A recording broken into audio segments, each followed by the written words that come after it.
ओम श्री शक्ति नमः। ओम श्री शक्ति नमः। ओम श्री शक्ति नमः। ओम श्री शक्ति नमः। अट सप्तशतरीशो अध्यायम। भगवती मंगल चंडी तथा भगवती मनसा का आख्यान। श्री नारायण बोले, हे ब्रह्मपुत्र, आगम शास्त्र के अनुसार मैंने षष्ठी देवी का आख्यान कह दिया। अब भगवती मंगल चंडिका का आख्यान और उनका पूजा विधान आदि सुनिए, जिसे मैंने दम दे के मुख से सुना था। यह उपाख्यान सुशी सम्मत है तथा सभी विद्वानों को अपीश ने कल्याण करने में सुरक्षा। जो संधि अर्थात प्रतापवती तथा मंगलों के मध्य में जो प्रचंड मंगला है, वे देवी मंगल चंडी का नाम से विख्यात है, अथवा भूमिपुत्र मंगल भी जिन चंडी की पूजा करते हैं तथा जो भगवती उन मंगल की अभिष्ट देवी है, वे मंगल चंडी का नाम से प्रसिद्ध है। मनुवंश में उत्पन्न मंगल नामक एक राजा 60 रिपुओं वाली संपूर्ण पृथ्वी के स्वामी थे। वे भगवती उनकी पूज्य अभिष्ट देवी थी। इससे भी वे मंगल चंडी का नाम से विख्यात है। वे ही मूर्ति भेद से मूल प्रकृति भगवती दुर्गा हैं। कृपा रूपिणी होकर वे देवी साक्षात प्रकट होने वाली हैं और स्त्रियों की उनके अभिष्ट देवता हैं। सर्वप्रथम भगवान शंकर ने विष्णु की प्रेरणा से तथा ब्रह्मा जी के उपदेश से उन प्रातपरा भगवती की पूजा की थी। हे ब्राह्मण, त्रिपुरासुर के घोर वध के समय जब शिवजी संकट में पड़ गए थे और उस दैत्य के द्वारा रोष पूर्वक उनका विमान आकाश से नीचे गिरा दिया गया था, तब ब्रह्मा और विष्णु का उपदेश मानकर दुर्गति को प्राप्त भगवान शंकर ने भगवती दुर्गा की स्तुति की। वे मंगल चंडी ही थी जिन्होंने केवल रूप बदल लिया था। वे शिवजी के सामने प्रकट होकर बोली, हे प्रभु, अब आपको कोई भय नहीं है। सर्वेश्वर भगवान श्री हरि वत्स रूप में आपका वाहन बनेंगे और मैं युद्ध में शक्ति स्वरूप होकर आपकी सहायता करूंगा, इसमें संदेह नहीं है। हे वत्सव ध्वज, तब माया स्वरूप भगवान श्री हरि की सहायता से आप देवताओं को पराजित कर देने वाले अपने शत्रु उस टीपू दैत्य का वध कर डालेंगे। हे मुनिवर, ऐसा कहकर वे भगवती अंतर ध्यान हो गई और उसी क्षण में भगवान शिव की शक्ति बन गई। तत्पश्चात उमापति शंकर ने विष्णु जी के द्वारा दिए गए शस्त्र से उस दैत्य को मार डाला। उस दैत्य के धराशायी हो जाने पर सभी देवता तथा महर्षिगण भक्तिपूर्वक अपना सिर झुकाकर भगवान शिव की स्तुति करने लगे। उसी समय भगवान शिव के सिर पर पुष्पों की वर्षा होने लगी। ब्रह्मा तथा विष्णु परम प्रसन्न होकर उन्हें शुभाशीर्वाद दिया। तत्पश्चात हे मुने, ब्रह्मा तथा विष्णु का उपदेश मानकर भगवान शंकर ने विधिवत स्नान करके पाद्य अर्घ्य आसमनी अनेक प्रकार के वस्त्र पुष्प चंदन भांति के दैवद्य वस्त्रालंकार माला खीर पिष्टक मधुसूदन अनेक प्रकार के फल आदि उपचारों संगीत नृत्य वाद्य उत्सव तथा नाम कीर्तन आदि के द्वारा भक्ति पूर्वक उन देवी मंगल चंडिका का पूजन किया। हे नारद मार्दन दीन शाखा में बताए गए ध्यान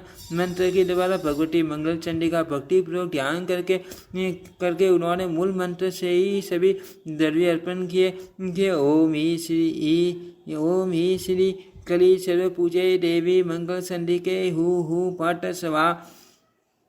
यह 21 अक्षरों वाला मंत्र पूजनीय तथा भक्तों को समस्त अभिष्ट प्रदान करने वाला कल्पवृक्ष है। 10 लाख जप करने से इस मंत्र की सिद्धि निश्चित रूप से हो जाती है। हे ब्राह्मण, अब वेदोक्त तथा सर्वसम्मत ध्यान का सर्वं कीजिए। सुलभस की अवस्था वाली सर्वदा सुष्ठित यौवन से संपन्न बिंबा फल के समान ओटों वाली सुंदर दंत पंक्ति वाली शुद्ध स्वरूपिणी सरल कालीन कमल के समान मुख वाली सवेद संपा के वन की आभा वाली विकसित नील कमल के सदस्य नेत्रों वाली जगत का पालन पोषण करने वाली सभी को संपूर्ण संप्रदाय प्रदान करने वाली और घोर संसार सागर में पड़े हुए प्राणियों के लिए ज्योति स्वरूपिणी भगवती की मैं सदा आराधना करता हूँ। हे मुने, यह भगवती मंगल चंडिका का ध्यान है। अब उनका स्तवन सुनिए।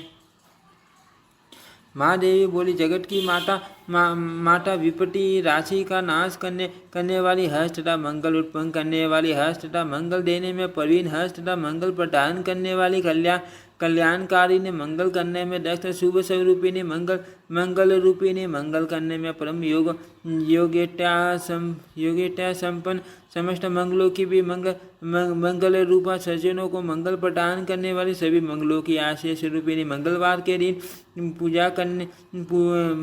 के दिन पूजी जाने वाली, मंगल ग्रह की अभिष्ट देवी, मनुवंश में उत्पन्न राजा मंगल के लिए सदा पूजनीय, मंगल की यदि शास्त्री देवी, मंगलों के लिए भी मंगल, संसार के समस्त मंगलों की आधार स्वरूपा, मोक्ष रूप मंगल प्रदान करने वाली, चार रूपिणी, मंगलाधार, सभी कर्मों की फल स्वरूपिणी तथा मंगलवार को पूजित होने पर सबको महान सुख प्रदान करने वाली है देवी, मंगल चंडी की रक्षा कीजिए। भगवान श्री स्रोत से देवी मंगल चंडिका की स्तुति करके तथा प्रत्येक मंगलवार को उनकी पूजा करके वहाँ से प्रत्येक लोग चले गए। इस प्रकार सर्वप्रथम भगवान शिव के द्वारा वे सर्वमंगला देवी मंगल चंडिका पूजित हुई। दूसरी बार मंगल ग्रह ने उनकी पूजा की। तीसरी बार राजा मंगल ने उन कल्याण में देवी की पूजा की। चौथी बार मंगलवार के दिन भद्र महिलाओं ने उनकी पूजा की। तत्पश्चात पांचवी बार अपने कल्याण की कामना रखने वाले पुरुषों ने देवी मंगल चंडिका का पूजन किया। इस तरह विश्वेश्वर शिव के द्वारा पूजित ये भगवती सभी लोकों में पूजी जाने लगी है। उन्हें तुरंत सभी देवताओं मुनियों मानवों तथा मनुओं के द्वारा भगवती मंगल चंडिका सर्वत्र पूजित हो गई। जो व्यक्ति एकाग्रचित होकर भगवती मंगल चंडिका के इस मंगल में स्रोत का सेवन करता है, उसका सदा मंगल होता है, उसका अमंगल कभी नहीं होता। पुत्र पौत्र सहित उसके मंगल की दिन प्रतिदिन वृद्धि होती रहती है। श्री नारायण बोले, हे ब्रह्मपुत्र, मैंने आगम शास्त्र के अनुसार देवी षष्ठी और मंगल चंडिका इन दोनों के उपाख्यों का वर्णन कर दिया। अब आप भगवती मनसा का ज्ञान सुनिए, जिसे मैंने धम्मदेव के मुख से सुना है। वे भगवती कश्यप की मानसी कन्या तथा वे मन से ध्यान करने पर प्रकाशित होती हैं, इसीलिए मनसा देवी नाम से विख्यात है। वे मन से परमात्मा का ध्यान करती हैं तथा उसी ध्यान योग के द्वारा प्रकाशित होती है, इसीलिए वे देवी मनसा इस नाम से प्रसिद्ध है। आत्मा में रमन करने वाली तथा सिद्ध योगी ने उन वैष्णवी देवी ने 3 युगों तक तप करके परमात्मा श्री कृष्ण का दर्शन प्राप्त किया। उस समय गोपीपति भगवान श्री कृष्ण ने उनके वस्त्र और शरीर को छीन देखकर उनका नाम जटाकारु रख दिया। कृपा निधि श्री कृष्ण ने उन्हें देवी को कृपा पूर्वक वांछित वर प्रदान किया। प्रभु ने उनकी स्वयं पूजा की तथा और लोगों से भी उनकी पूजा कराई। ब्रह्म लोक से लेकर स्वर्ग में, पृथ्वी लोक में तथा नाग लोक में सर्वत्र ये पूजित होने लगी। संपूर्ण जगत में ये अत्यधिक गौरव वरना सुंदरी तथा मनोहारिणी है। और ये साध्वी जगत गौरी इस नाम से विख्यात होकर पूजित हैं। वे देवी भगवान शिव की शिष्या हैं, इसीलिए सैवी कही है। वे सदा भगवान विष्णु की परम भक्ति में संलग्न रहती हैं, इसीलिए वैष्णवी कही गई हैं। पुत्र राजा जन्मेजय के यज्ञ में उन्होंने नागों की प्राण रक्षा की थी। अत वे नागेश्वरी तथा नागपगिनी नाम से विख्यात हुई। वे विष का हरण करने में समर्थ हैं, अत विषहरी कही गई है। उन्होंने भगवान शिव से सिद्ध योग प्राप्त किया था, इसीलिए वे सिद्ध योगी नहीं कही जाती है। साथ ही शिवजी से उन्होंने माँ ज्ञान योग तथा परम मृत संजीवनी विद्या प्राप्त की थी। अत विद्वान पुरुष उन्हें माँ ज्ञान हुयुता कहते हैं।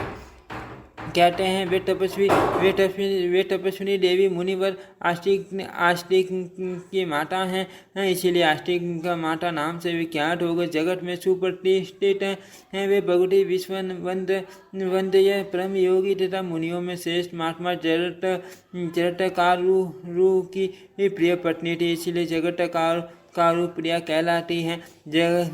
जरटकारु जगत गौरी मनसा सिद्ध योगिनी वैष्णवी नागभगिनी शैवी डाकेश्वरी जरट जटकारु प्रिय आश्रिक माता विषहरा और माँ ज्ञान युटा। इन नामों से वे भगवती विश्व में पूजी जाती है। जो मनुष्य पूजा के समय देवी के इन 12 नामों का पाठ करता है उसे तथा उसके वंशजों को नागों का भय नहीं रहता। जिस नागार में नागों का भय हो, जिस भवन में नाग रहते हो, जो स्टार नागों से युक्त होने के कारण अत्यंत दारुण बन गया हो तथा जो नागों से वेष्टित हो, उन स्थानों पर इस श्लोक का पाठ करके मनुष्य सर्व भय से मुक्त हो जाता है, इसमें संदेह नहीं है। जो मनुष्य इसे नित्य पढ़ता है उसे देखकर नागों का समुदाय भाग जाता है। इस 10 लाख पाठ करने से यह श्रुत मनुष्य के लिए सिद्ध हो जाता है। जिस मनुष्य के श्रुत सिद्धि हो जाती है वह वृक्ष भक्षण करने में समर्थ हो जाता है। वह नागों को भूषण बनाकर नागों पर सवारी करने में सक्षम हो जाता है। वह व्यक्ति नागों पर आसमान लगाने वाला, नागों पर शयन करने वाला तथा सिद्ध हो जाता है और अंत में भगवान विष्णु के साथ दिन रात क्रीड़ा करता है। इति श्रीमद्देवी भागवते महापुराणे अष्टादशशास्त्रायां संहितायां नवमे स्कन्धे नारायण नारद संवादे मंगल संधि मनस यो रूपाख्यान वर्णन नाम सप्तचत्वारिंशोऽध्यायम्। ओम श्री शक्ति नमः। ओम श्री शक्ति नमः। ओम श्री शक्ति नमः। ओम श्री शक्ति नमः।